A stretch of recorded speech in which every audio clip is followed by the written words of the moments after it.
Bem, vamos abrir lá no Evangelho de João. João capítulo 14, versículos 15 ao 31. O Consolador e o Cristão. Hoje a nossa exposição, nossa escola bíblica dominical. João 14, 15 ao 31. A versão que eu estou utilizando hoje é a King James. Todos acharam? Assim diz a palavra do Senhor. Se vós me amais, guardai os meus mandamentos. E eu orarei ao Pai, e Ele vos dará outro Consolador, para que Ele possa habitar convosco para sempre. O Espírito da verdade, que o mundo não pode receber, porque não o vê, nem o conhece, mas vós o conheceis, porque Ele habita convosco e estará em vós. Eu não vos deixei sem consolo, eu voltarei para vós. Ainda um pouco e o mundo não me verá, mas vós me vereis, porque eu vivo e vós vivereis também. Naquele dia sabereis que eu estou no meu Pai, e vós em mim, e eu em vós. Aquele que tem os meus mandamentos e os guarda, esse é o que me ama. E aquele que me ama será amado de meu Pai, e eu o amarei e me manifestarei a ele. Disse-lhe Judas, não Iscariotes: Senhor, como é isso que te has de manifestar a nós e não ao mundo? Jesus respondeu e disse-lhe: Se alguém me ama, ele guardará as minhas palavras, e o meu Pai o amará, e iremos a ele e faremos nossa morada nele. Quem não me ama não guarda as minhas palavras, e a palavra que ouvis não é minha, mas do Pai que me enviou. Estas coisas vos tenho dito, estando ainda convosco. Mas o Consolador, que é o Espírito Santo, que o Pai enviará em meu nome, ele vos ensinará todas as coisas, e vos trará à lembrança todas as coisas, tudo quanto eu vos tenho dito. Eu vos deixo a paz, a minha paz eu vos dou, não a dou como o mundo a dá. Não se turbe o vosso coração, nem fiquem com medo. Ouvistes o que eu vos disse. Eu vou e voltarei a vós. Se me amais, alegrar-vos-eis, porque eu tenho dito, eu vou para o Pai, porque meu Pai é maior do que eu. E agora eu vos digo, antes que aconteça, para que quando acontecer, vós possais crer. Daqui em diante eu não falarei muito convosco, porque vem o príncipe deste mundo, e ele nada tem em mim. Mas para que o mundo possa saber que eu amo o Pai, e como o Pai me ordenou, dessa forma eu faço. Levantai-vos, vamos-nos daqui. Temos aqui, Jesus está discursando, está próximo de terminar o seu discurso no cenáculo. Possivelmente daqui ele se levanta, né, e vai para o Getsemane, onde ele faz a sua oração sacerdotal. Então ele vai ser preso, né? E aqui ele começa a falar daquele que iria substituí-lo, que seria o Espírito Santo, que ele não nos deixaria sozinho. Agora, ele faz uma afirmação muito forte no versículo 15, né? Sobre quem o ama. Sobre quem o ama.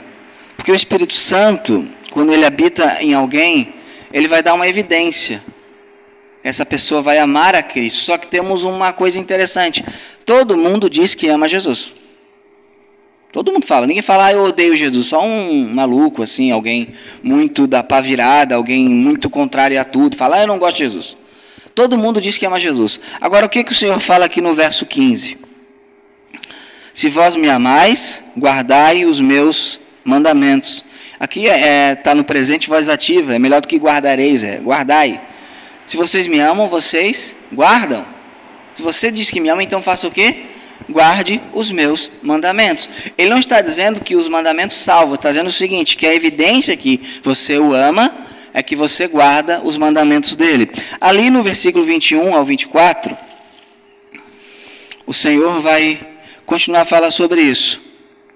Aquele que tem, aquele que se importa, aquele que possui os meus mandamentos e os guarda, esse é o que me ama. E aquele que me ama será amado do meu Pai, e eu o amarei e me manifestarei a ele. Que algumas coisas. Então quer dizer que Deus só ama quem guarda os mandamentos? Não é isso que ele está dizendo. Está dizendo o seguinte, que será amado do meu Pai. Deus vai se relacionar com o Pai e Filho, aquele que está em Cristo. Aquele que está em Cristo, ele é filho de Deus, é feito filho de Deus. E a evidência que ele está em Cristo é que ele tem os mandamentos e guarda os mandamentos. E por que ele guarda os mandamentos? Não é para ser salvo, mas é porque ele ama o Senhor.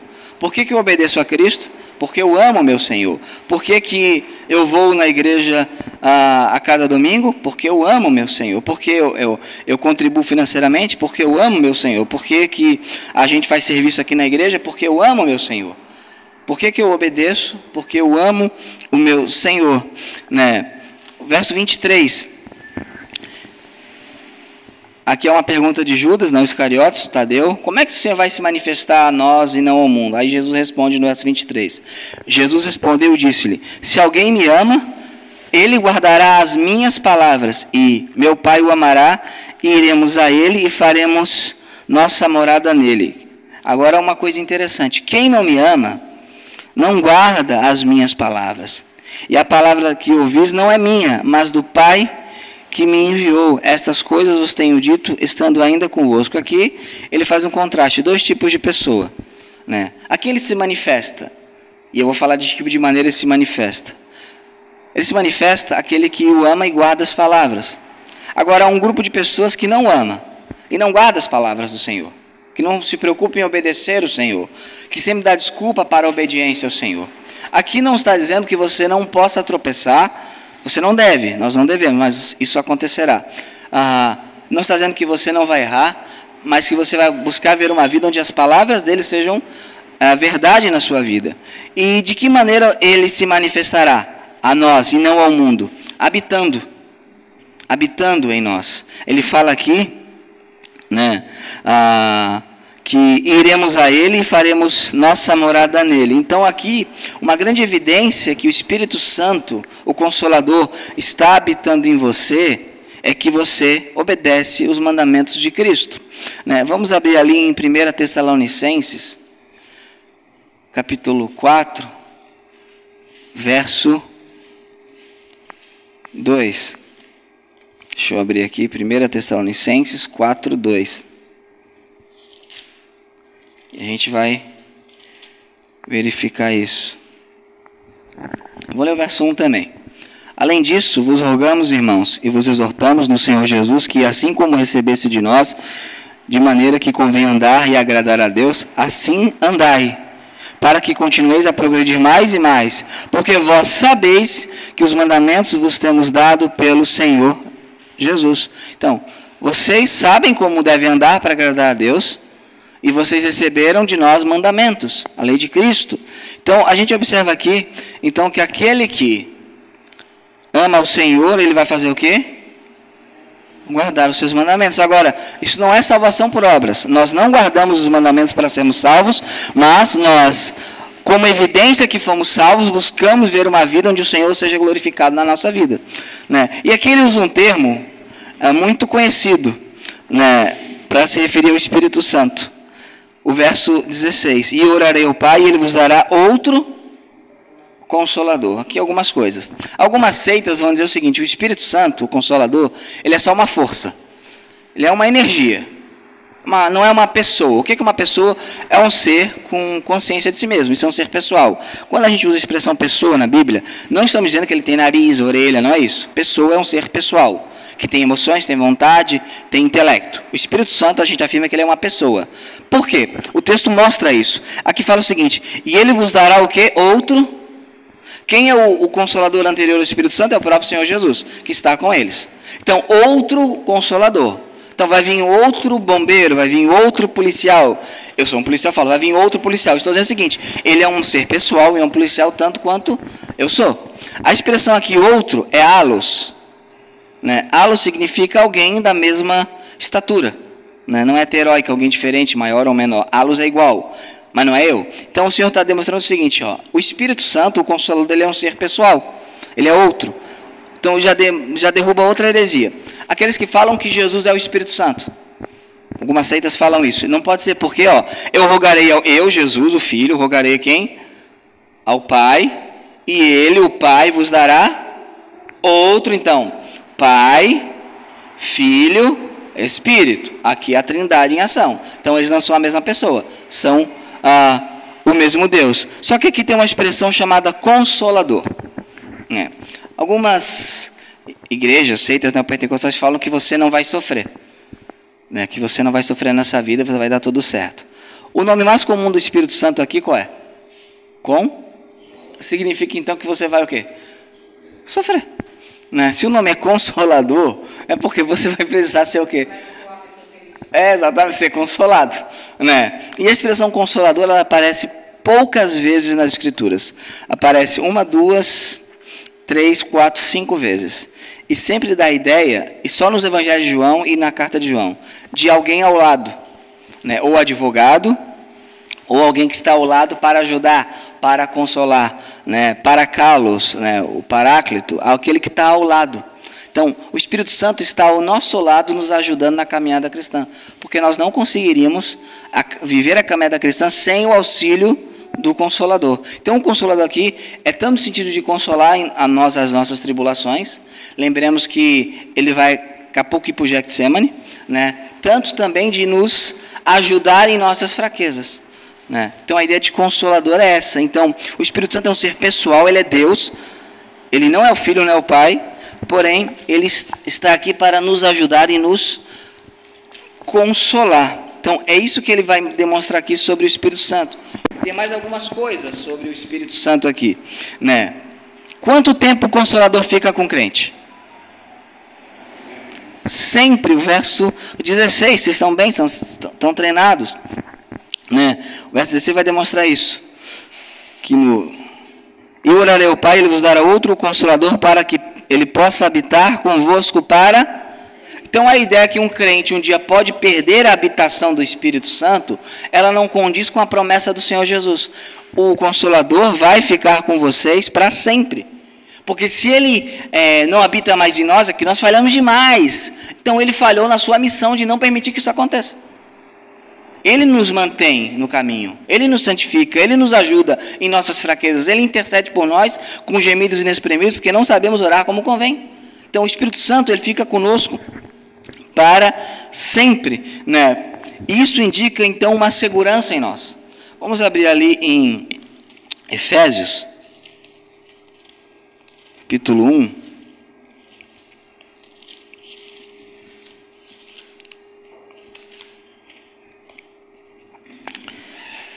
Efésios, capítulo 1, versículos 13 e 14. Diz o seguinte: em quem também vós confiastes, depois que ouvistes a palavra da verdade, o evangelho da vossa salvação, e tendo nele também crido, em Jesus, fostes selados com o quê? Com o Espírito Santo da promessa, a qual é a garantia da nossa herança até a redenção da possessão adquirida para o louvor da sua glória. Há duas formas de traduzir esse texto aqui: garantia ou penhor. O Spurgeon, comentando o texto, ele fala que a melhor tradução é garantia. Por quê? Porque o penhor você deixa lá no local, como a garantia que você vai pegar ele de volta. Só que o Espírito Santo, ele é uma habitação eterna, então ele nunca será tomado de volta de nós. Então o melhor termo é garantia. Em que sentido? Qual é a garantia que você é posse de Deus e que você vai ter o seu corpo redimido totalmente um dia? Qual garantia Deus deu? O Espírito Santo na sua vida. Então, se esse Espírito Santo ele é retirado de você, Deus está rompendo a garantia. E Deus não pode fazer isso, porque Ele não é homem para que minta. Então, qual é a garantia que eu vou terminar a minha caminhada cristã? É o Espírito Santo. Ele é a garantia da minha herança no céu. Não é a minha capacidade, não é a minha destreza, não é a minha fidelidade. A garantia é o próprio Espírito Santo. Isso é uma grande diferença daqueles que argumentam salvação por obras. Por quê? Você tem que ter obras para você ser salvo. Significa que vai depender do seu desempenho. Só que quem aqui acha que está tendo um desempenho bom diante de Deus no momento? Não está. Então, Deus ele é tão bondoso que Ele coloca o Espírito Santo em nós como garantia que, de fato, nós vamos chegar até o fim. E que o Espírito Santo nos ajudará nisso. Um outro fato sobre o Espírito Santo aqui, ele é chamado de Espírito da Verdade. O verso 17. O Espírito da Verdade, que o mundo não pode receber, porque não o vê nem o conhece. Mas vós o conheceis, porque ele habita convosco e estará em vós. Depois eu falo sobre isso, estará em vós. E o verso 26. Mas o Consolador, que é o Espírito Santo, que o Pai enviará em meu nome, ele vos ensinará todas as coisas, vos trará a lembrança, todas as coisas, tudo quanto eu vos tenho dito. Aqui é interessante. Em primeiro aspecto, ele está falando daquela primeira geração dos apóstolos. Ele vai fazer vocês lembrar tudo que eu falei para vocês. Como é que nós temos o Novo Testamento? As cartas. Quem fez os apóstolos lembrarem, escreverem tudo exato? O Espírito Santo fez isso. Então, por que a gente crê numa Bíblia sem erro? Porque o Espírito Santo é o Espírito da verdade. E ele fez eles lembrarem tudo quanto Jesus falou para eles. E isso é interessante. Se ele é o Espírito da verdade, então não há erro nas Escrituras. Né? Ali em 2 Pedro, capítulo 1, verso 20 a 21.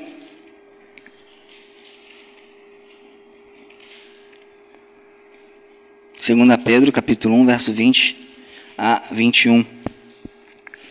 Aqui é interessante. Sabendo, verso 20 do 2 Pedro, 2 Pedro 1, 20 e 21. Diz o seguinte: sabendo isto primeiramente, que nenhuma profecia da Escritura, que nenhum texto, é de particular interpretação. Então você não é da minha cabeça. Porque a profecia, a Escritura, não veio no tempo antigo por vontade de homem algum. Não, eu vou escrever a Bíblia, não foi isso que ocorreu. Mas os homens santos de Deus falaram à medida que eram movidos pelo Espírito Santo. Né? Eles falaram à medida que o Espírito Santo os conduzia. A ideia aqui é você estar num rio e o rio e conduzindo você aonde o rio quer. O rio faz a curva, você está no barco, você faz a curva com o rio. Né? Você tem certa liberdade um pouquinho para cá, um pouquinho para lá, que é o estilo dos autores, mas você vai seguir o curso do rio. Foi isso que o Espírito Santo fez na inspiração da Bíblia. Né? Autores movidos escreveram um texto inspirado, o que leva a uma constatação interessante. O Espírito da verdade escreveu as Escrituras. Então, toda ação do Espírito será de acordo com o quê? Com as Escrituras. Então, esses movimentos do Espírito que contrariam a Bíblia, eles estão errados. A gente não vai fazer o que o Espírito Santo botar no nosso coração, porque a letra mata. Eles falam isso, né? As Escrituras matam, a letra mata. Então, o Espírito tem que ter liberdade. Mas o Espírito Santo, ele não vai contrariar o próprio texto que ele escreveu. Por quê? Porque ele é o Espírito da verdade. Então, a verdade está aqui. Então, quando o Espírito Santo vai agir numa igreja, ele vai agir de acordo com as Escrituras. Se ele tiver uma ação, uma manifestação contrária às Escrituras, não pode ser o Espírito Santo.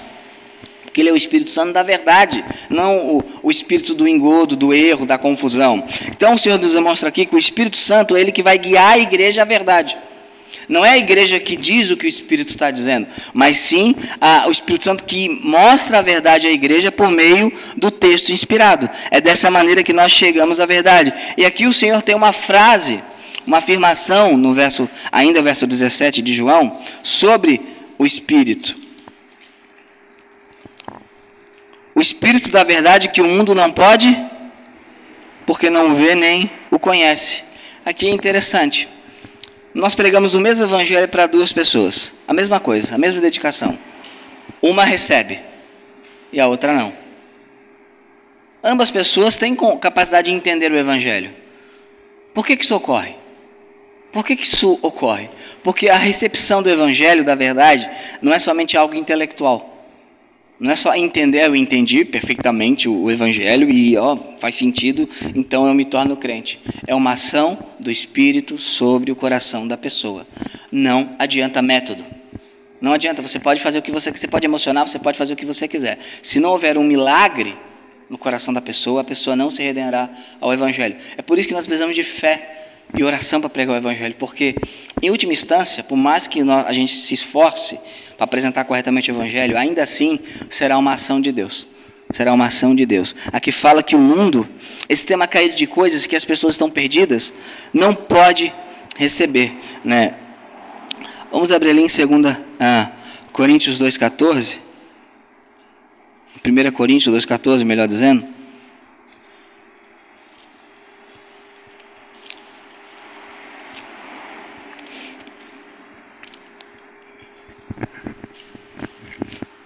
Como está na CF, no verso 14? Não O homem natural não? Então, a melhor tradução ali, na verdade, não é não compreende, porque ele compreende, ele entende intelectualmente. É não recebe, não agarra. Como aqui em James Bond, o homem natural não recebe as coisas do Espírito, porque lhe parecem loucura, nem pode conhecê-la, porque elas são discernidas espiritualmente. Então, não é que ele não entende na sua cabeça, não, entendi que Jesus é Deus. Tem muita gente que entende esses fatos, mas entender fatos do Evangelho não é entender o Evangelho. Né? Ah, você pergunta aqui, na vizinhança, você crê que Jesus é Deus? Creio. Que ele ressuscitou dos mortos? Creio. Você crê que tem que ir na igreja? Até acredito. Mas fazem? Não. Por quê? Porque ele não recebe. Não recebe. Porque são discernidos o quê? Espiritualmente. É uma ação do Espírito. Cada conversão é um milagre. Cada gente que se rende ao verdadeiro Evangelho, isso é um milagre gigantesco. Fruto de muita oração, de muito suor, de muito labor. É de muito trabalho em arar a terra e confiar no poder da semente. Por isso que fala, o mundo não pode receber. Porque o mundo ele não tem a disposição natural de receber. Porque são discernidos espiritualmente. Então, ele entende. Não, né, no sentido sim, mas a melhor tradução é não recebe por quê? Não é que ele não tem a capacidade intelectual de compreender, mas ele não consegue conhecer, experimentar. Né? Ele não consegue discernir. Né? E isso ele entende na sua mente. Não é que ele não compreendeu, eu vou explicar melhor. Você pode explicar melhor e pode ser uma explicação perfeita. Só que se não se discernir espiritualmente, se não tiver uma ação do Espírito, não vai. Né? Não vai. Então, não é que ele não compreende em sua mente, ele compreende em sua mente. Ele não compreende aqui dentro. Exatamente.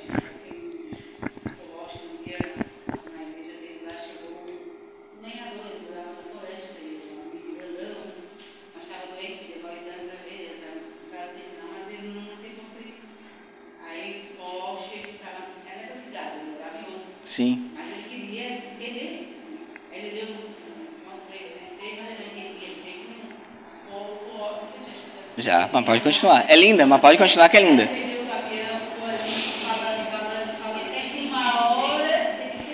Sim. Aí eles estão salvos, é. Aquele homem entendia que Deus deu seu filho ao mundo, só que ele não entendia, mas não entendia. Isso, até um momento que entendi, morreu por mim. Sim, é o que o Wesley fala, a questão não é se você sabe que Jesus é o Salvador do mundo, mas se você sabe que Jesus é o seu Salvador. Né? É o seu Salvador, e é isso. Isso.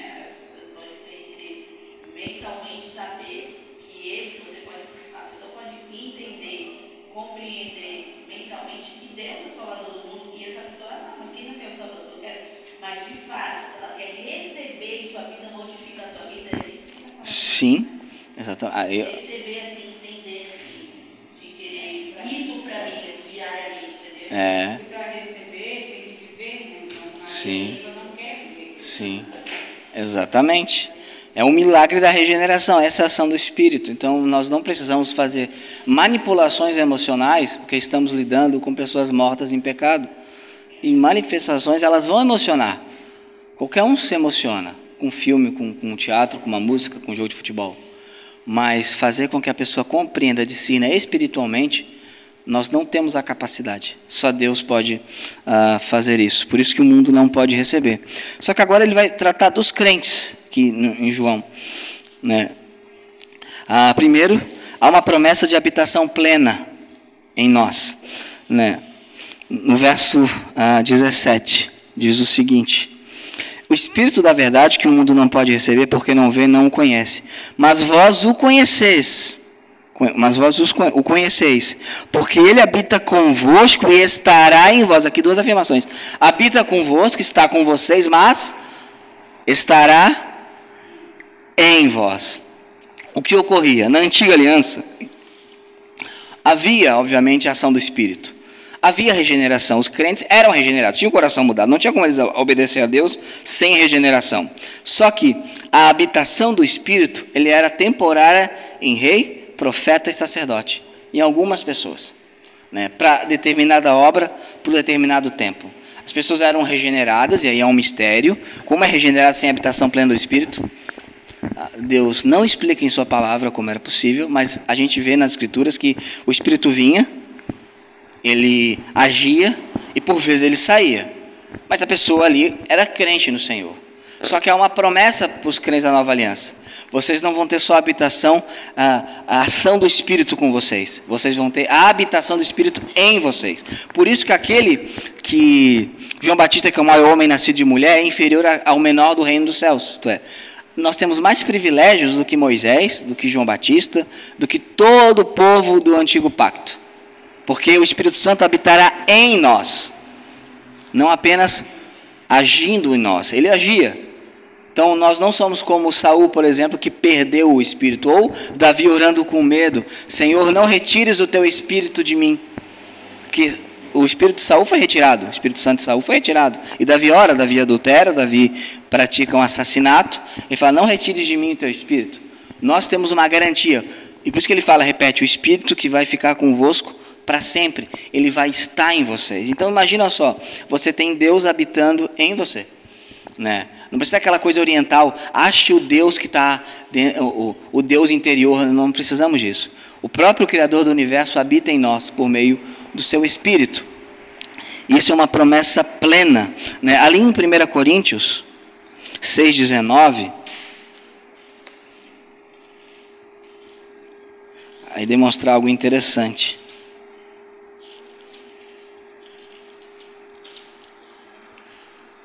6,19 diz o seguinte: ou não sabeis que o vosso corpo é o templo do Espírito Santo que está em vós, proveniente de Deus, e que não sois de vós mesmos? Por que eu tenho que me santificar? Não é porque eu quero barganhar com Deus, é porque o meu corpo, ele é templo do Espírito Santo. Aqui ele está falando do pecado de fornicação, né? Que é todo ato fora ou antes, ato sexual fora ou antes do casamento, né? E aqui ele fala, olha, vocês são templo do Espírito, vocês são habitação do Espírito. Ali em 2 Coríntios 6,16, isso é um adendo, os pessoal, eu não vou na igreja que eu sou templo do Espírito. Templo do Espírito é diferente de igreja de Jesus Cristo. Igreja é um conjunto de crentes que se reúnem regularmente. Templo do Espírito é o crente individualmente, a qual o Senhor habita nele. Em 2 Coríntios 6, 16, aqui também fala da comunhão com as trevas. Por que eu não tenho que cometer idolatria, participar de festas idólatras? Aqui diz, e que acordo tem o templo de Deus com os ídolos? Porque vós sois o templo do Deus vivo. Como Deus disse, eu habitarei neles e andarei entre eles, eu serei o seu Deus e eles serão o meu povo. Então, nós somos templo do Espírito Santo, nós somos habitação, somos casa de Deus. Isso é maravilhoso. Deus habita em nós, né? Deus habita em nós. E ali no versículo 23, diz o seguinte, né? Jesus respondeu e disse, se alguém me ama, ele guardará as minhas palavras, e o meu Pai o amará. E iremos a ele e faremos nossa morada nele. De que maneira o Pai e o Filho habitam no crente? Por meio do Santo Espírito. A Trindade está dentro de nós, né? Deus, o Deus triuno. Então, olha que promessa o Senhor está dando. Eu vou, mas eu não vou deixar vocês órfãos, vocês desamparados, vocês sem consolo. Que a ideia de órfão, orfâneos, é alguém não somente que não tem pai ou mãe, é alguém que está desamparado. Vocês não ficarão desamparados. Né? Vocês não ficarão sem consolo, sem um ajudador, sem um consolador. Eu vou e vocês terão ele em vocês. Né? E o resultado de termos o Espírito é que teremos uma paz dada pelo Consolador. O verso 27 diz o seguinte: eu deixo-vos a paz, a minha paz eu vos dou, não a dou como o mundo a dá. Não se turbe o vosso coração, nem fiquem com medo. O Senhor aqui está indo para o Getsemane, depois indo para o Gólgota, vai morrer. E ele fala, eu vou deixar com vocês a minha paz, mas eu não vou dar uma paz como o mundo dá. Qual é a paz do mundo? A paz do mundo é uma paz quando não tem nada de errado. A paz do mundo, a paz desse sistema de coisas, desse mundo caído, ela existe quando você não tem conflitos. Isso é paz. O mundo está em paz, não há guerra.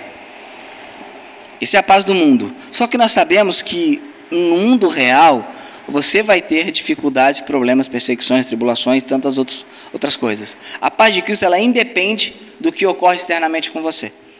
Ela não depende do que ocorre. Você vai ter problemas, só que você vai ter acesso a uma paz que ninguém no mundo tem, que é a paz de Cristo. Ali no verso 33 do capítulo 16 de João, vai demonstrar isso. Estas coisas vos tenho dito para que em mim tenhais paz. Teremos paz aonde? Nele. Não adianta buscar paz em qualquer outra coisa. A paz verdadeira se encontra em Cristo. No mundo tereis tribulações, tereis aflições. Mas o que eu tenho que ter diante das aflições e tribulações? Reclamação, desespero, angústia? Não, tende o quê? Bom ânimo, fiquem animados, fiquem confiantes. Por quê? Eu venci o mundo. Aqui os caras inventam uma frase: eu venci o mundo e vós vencereis também. Não existe isso na Bíblia. Isso está em nenhum manuscrito, não existe. Né? Por que eu tenho que ter paz? Porque Cristo venceu. Agora, como é que Cristo venceu? Sendo obediente e morrendo. Então, tenham paz em mim. Confiem em mim. Tenham bom ânimo, porque eu venci o mundo. Toda essa tribulação, e vocês vão ter tribulações do mundo, não fiquem atemorizados, não fiquem desesperados, não fiquem cheios de dúvidas. Confiem em mim, porque eu venci o mundo. E principalmente, nós temos uma paz com Deus. Ali em Romanos capítulo 5, versículo 1, Romanos 5, 1, diz o seguinte, Romanos 5, 1, portanto, sendo justificados pela fé, temos paz com Deus por nosso Senhor Jesus Cristo. Aqui é a paz decorrente da justificação.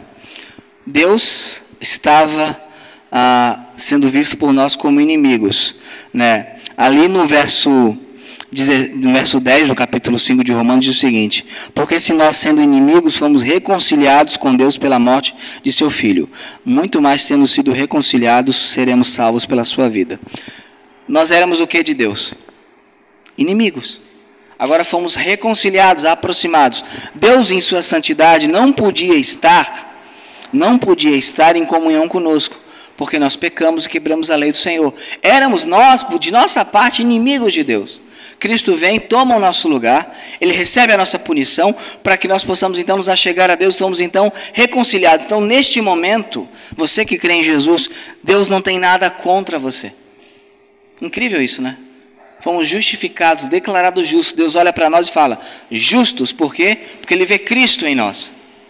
E Ele declara que os méritos de Cristo são colocados sobre nós. Então, como é que eu posso ter paz com Deus? Porque Cristo recebeu a ira de Deus. Cristo foi feito maldição por nós. Cristo foi, na cruz, afastado do Pai por nós, para que eu possa ser reaproximado. Então, olha que paz o Cristo está prometendo a nós. A paz que eu deixo com vocês não é qualquer paz. Não é essa paz que o mundo tem. É uma reconciliação completa com Deus.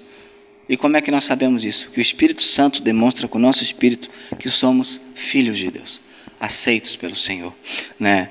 E o Senhor vai demonstrar aqui também, voltando para João, que Ele voltará para nós, né?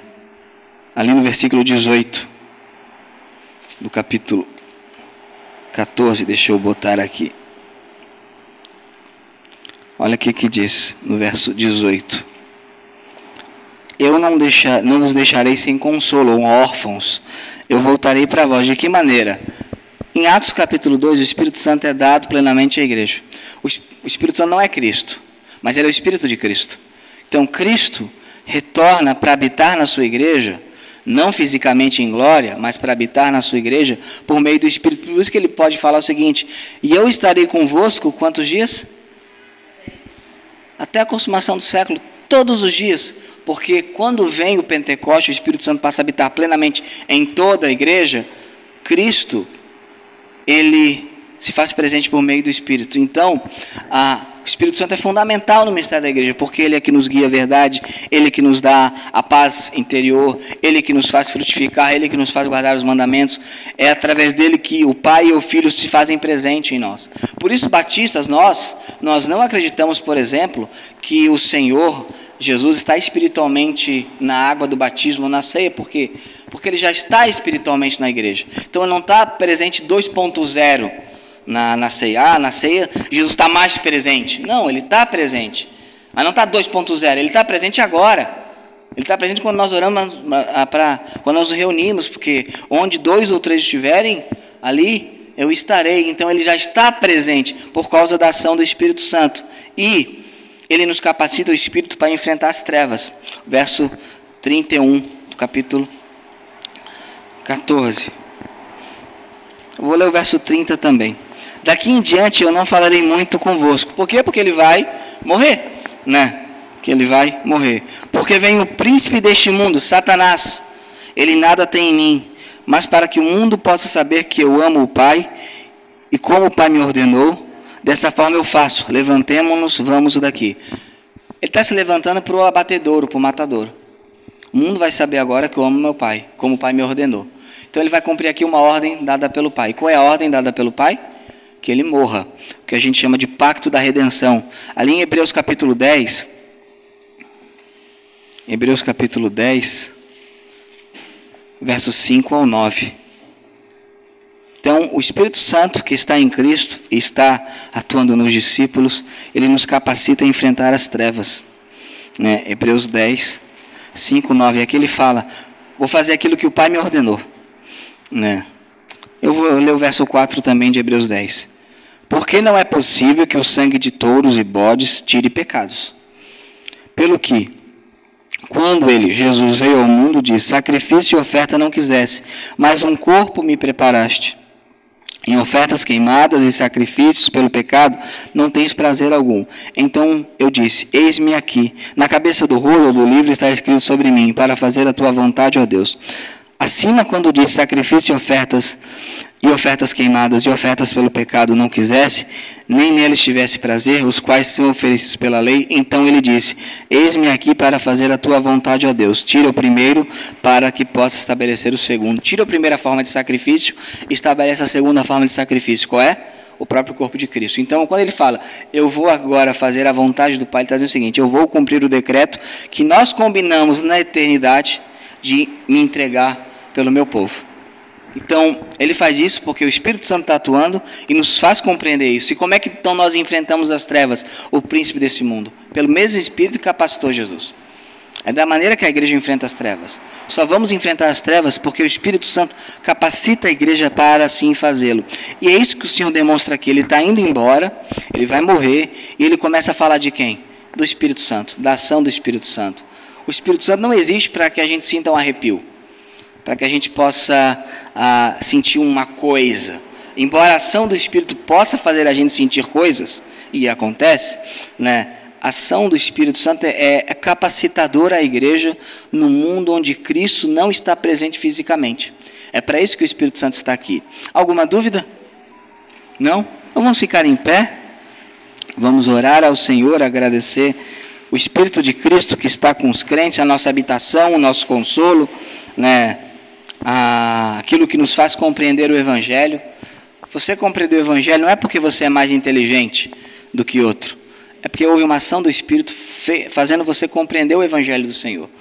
Você muda a sua vida não é porque você é capaz, é porque o Espírito Santo lhe capacita a fazer isso. Tudo é o Espírito Santo que faz na vida do crente. Vamos orar.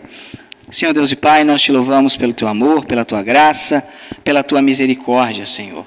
Te damos graça pelo Espírito Santo, o Consolador, que nos consola, que fica ao nosso lado, que advoga por nós, que intercede por nós, porque não sabemos orar como convém, nos faz enxergar o Evangelho e habita plenamente em nós, e nos dá aquela paz que procede de Ti.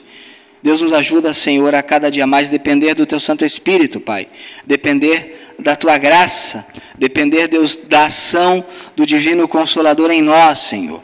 Que possamos ser uma igreja atenta à voz do Teu Espírito nas Escrituras Sagradas, inspiradas por Ele. Nos guia, Senhor, a toda a verdade por meio das Escrituras, para que cada dia mais possamos ser mais obedientes ao Senhor.